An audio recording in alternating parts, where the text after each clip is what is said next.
morning, or depending when you're watching this, good afternoon, good evening, or good night. My name's Ross, and as always told, out of Voice of Radio. So today, we're going to be taking a look at the top 10 cards for the recent remix bout that came out over in Japan.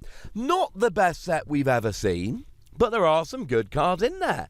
Couple of honourable mentions before we get going. Want to give a shout out to Roller Skater. New supporter card, discard a card from your hand, draw 2 cards. If it was an energy card that you discarded, you get to draw 4 cards instead. I don't think it's going to set the world on fire. I think we're going to still stick with stuff like Lily and Cynthia, but there will be some decks that use it. And I really wanted to put this on the list, but it didn't make it. My boy Emboar. Emboar's got a frankly gigantic 170 HP. Plus, it's got an attack that can do 160 damage, which is pretty good. Then we've got the ability, when you evolve it up, you may look at the top 8 cards of your deck and attach any basic energy you find there to your Pokemon in any way that you like. Not limited to fire energy, not limited to fire Pokemon. So it's not limited to just a fire deck.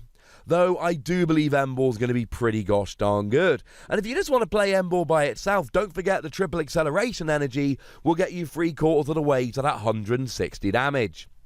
But in at number 10, we've got Duskull. Incidentally, outside of number 1 here, the order of this is extremely difficult to figure out. I feel very confident about number 1.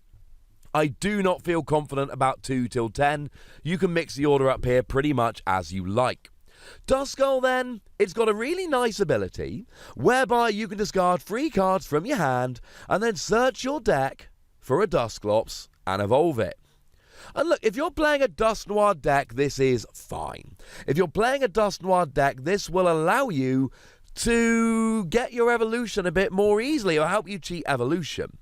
But this isn't just for a Dusknoir deck, because you see, you get to discard 3 cards from your hand.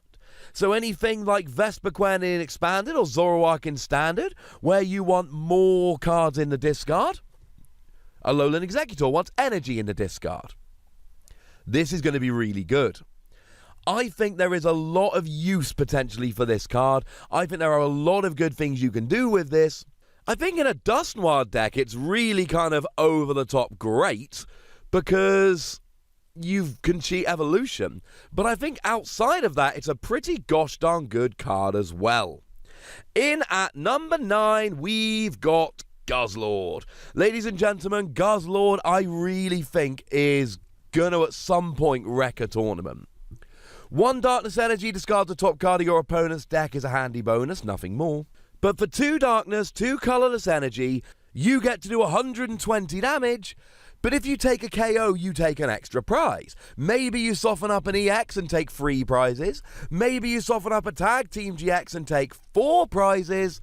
Or maybe you just start knocking out stuff like Jirachi, Zapdos, Blacephalon, Volcanion. Pokemon that see a lot of play in the format at the moment that have 120 or less HP. Make no mistake about it, this is pretty good. You've got Naganadel and Weavile to accelerate energy onto it. You've got Beast Ring to accelerate energy onto it. And in Expanded, you can add in Dark Patch and Max Elixir. There is a lot of potential with Guzzlord here. Taking extra prizes is good. In at number 8, we've got Alolan Persian. Alolan Persian, I don't know exactly what to do with this, because the ability is flat out phenomenal. You cannot be touched by Tag Team Pokemon, Ultra Beasts, or any Pokemon with special energy attached.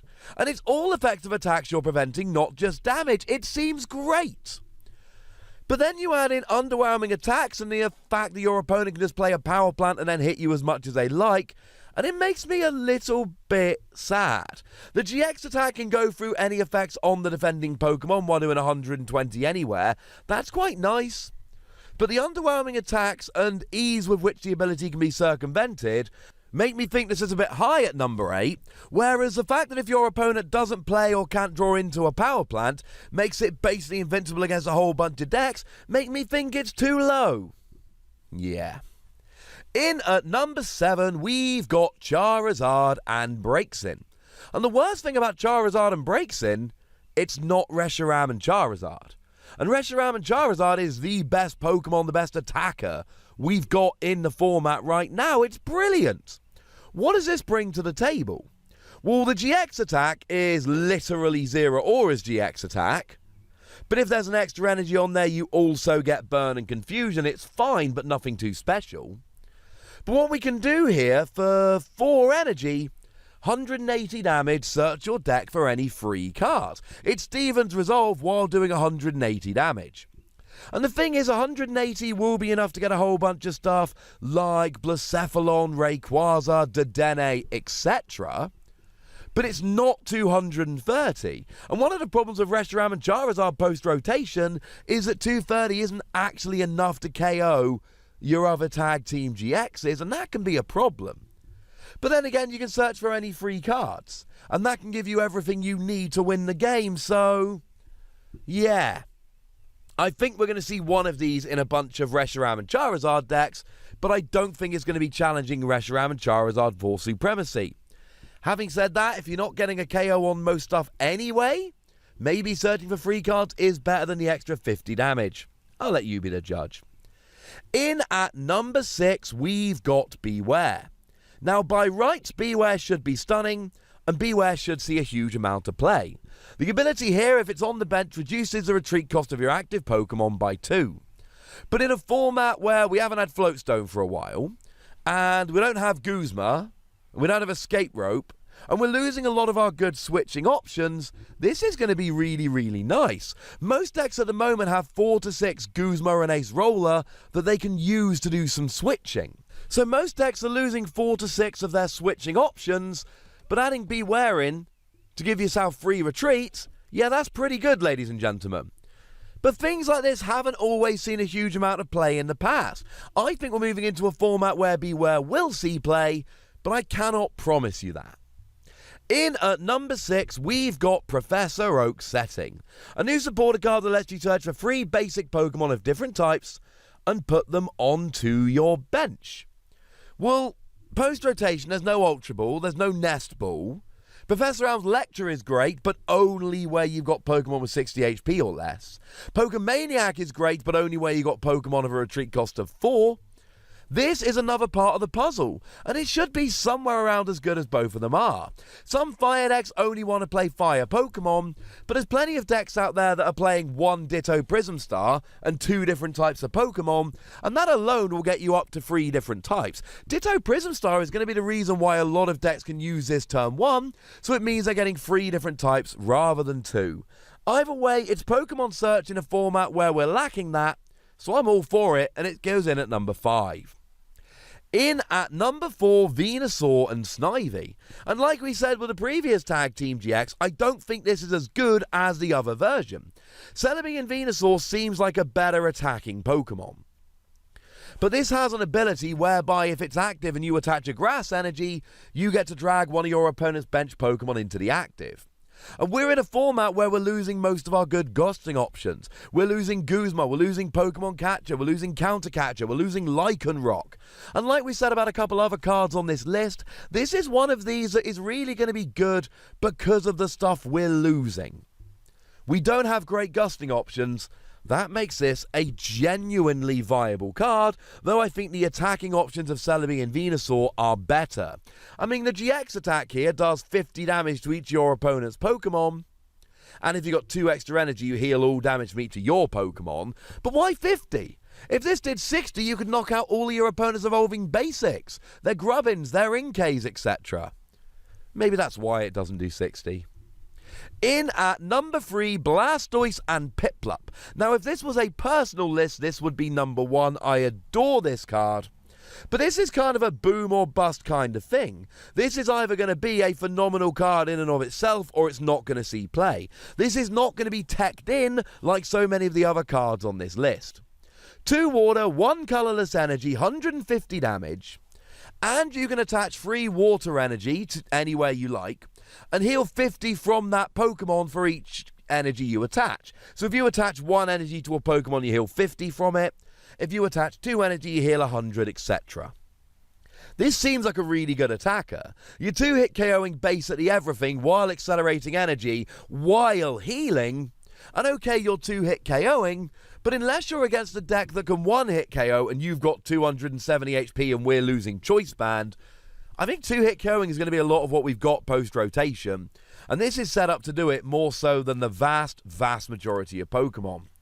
The tag team attack does 100 plus paralysis, or if you add on an extra free water energy, it does 250 plus paralysis. Although, to be honest, if you're doing 250, you should be getting a KO. The paralysis should be irrelevant. It's fine, it doesn't excite me, but I think big damage, well, two-hit KOing, anything, literally anything, plus energy acceleration plus healing has got to be worth a look. In at number 2, we've got Blacephalon. Yeah, there's another Blacephalon. It's really good. Blacephalon is always good. It's only got one attack, but so's Buzzwole. And so's Nihilego, and they see a lot of play. And this is a very similar kind of thing. One Psychic, one colourless energy. Place 4 damage counters on your opponent's Pokemon in any way you like. Meh. If your opponent has exactly 3 prize cards remaining, place 12 damage counters. So just like Blacephalon and just like Nihilego, it's a basic Pokemon that you tech into your deck, and at one point during the game, you can go absolutely nuts. Dropping 10 damage counters is literally better than Espeon's GX attack. And it depends on how many prizes your opponent has, so if they don't take a prize, you can do it next turn. Expect to see this teched into a whole bunch of decks, just like Buzzwole and Nihilego have been. But in at number 1, the only card whose place on this list I feel confident in, it's Great Catcher. Discard 2 cards from your hand, bring a Pokemon EX or GX from your opponent's bench into their active. Yes, it's only for EX and GX Pokemon, but we don't have any other good gusting. Literally, we got Custom Catcher, Ninetales, and Venusaur and Snivy, none of which are perfect options by a long way.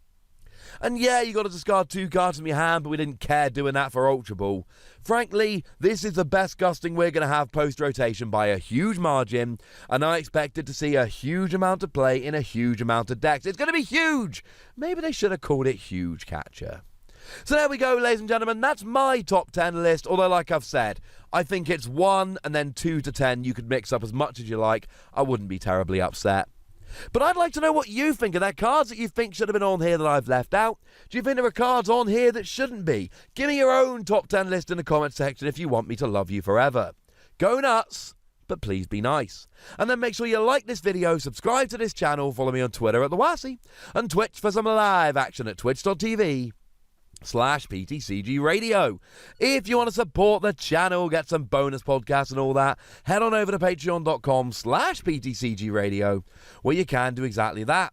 And please do make sure you're checking out youtube.com/WassyPlays, where we talk about games that don't even have Pokemon in. But by far the most important thing, as always, look after yourselves till next time. Thank you very much for watching. My name's Ross, and you've been watching PTCG Radio.